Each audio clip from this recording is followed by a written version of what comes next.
This is The Scoop for Tuesday. I'm Sean Canan with the WMNF News headlines. A Polk County Sheriff's deputy shot and killed a suspect in Lakeland yesterday. Polk County Sheriff Grady Judd said deputies killed Timothy Patrick Schultz, who acted erratically in a lake near alligators before charging deputies armed with garden shears and entering a law enforcement vehicle. As he jumped into the seat, he was trying to either get the rifle or the shotgun out of its holder. At that time, our deputies shot. They shot multiple times, and as a result, Timothy is deceased. This is under investigation with our task force, our multi-agency task force. The results will be turned over to our state attorney, Brian Haas, for a final determination. However, it's important to focus on this for a second. He tried to assault my deputies with shears.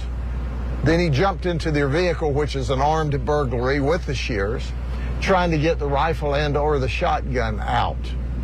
At that moment in time, all the warnings had to stop and the action had to begin.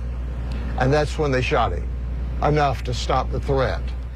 That's Polk County Sheriff Grady Judd speaking at a press conference yesterday about a man that his deputies killed.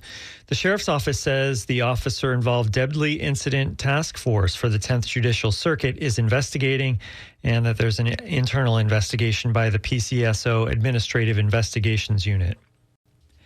State Education Commissioner Manny Diaz Jr. is saying he would be willing to have a conversation about serving as interim president of the University of West Florida.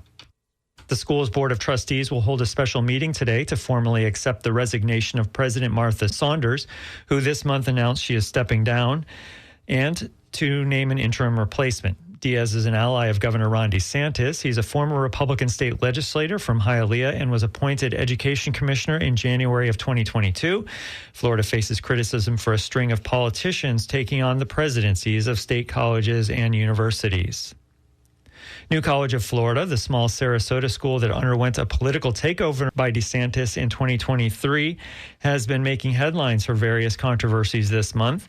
WMNF's Chris Young reports that one alumni group says the school's reputation is being destroyed.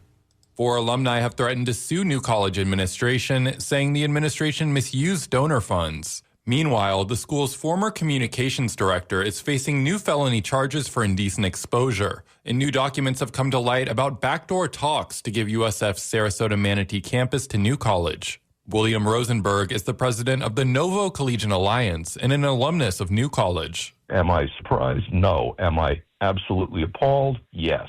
The organization was formed in February of 2023 after the school's conservative takeover led by Governor DeSantis. Rosenberg says his own questions have gone unanswered regarding an endowment fund that he set up while on the school's official alumni association, but also says he remains hopeful that New College will eventually emerge stronger. We're hoping that folks that come in the future will understand what was mismanaged away and what was lost in the ideological and culture wars battles, and hopefully begin to rebuild just a little bit going forward. Chris Young, WMNF News.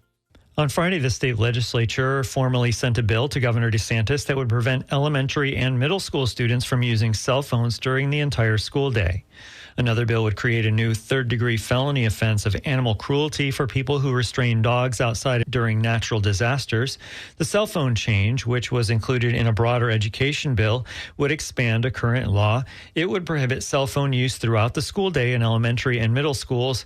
It also would create a pilot program in 6 counties that would prevent cell phone use in high schools throughout the day.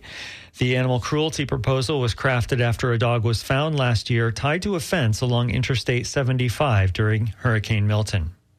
It'll be mostly sunny and hot today with a stray shower or thunderstorm possible. Highs will be in the mid-90s. Tonight, partly cloudy, overnight lows in the mid-70s.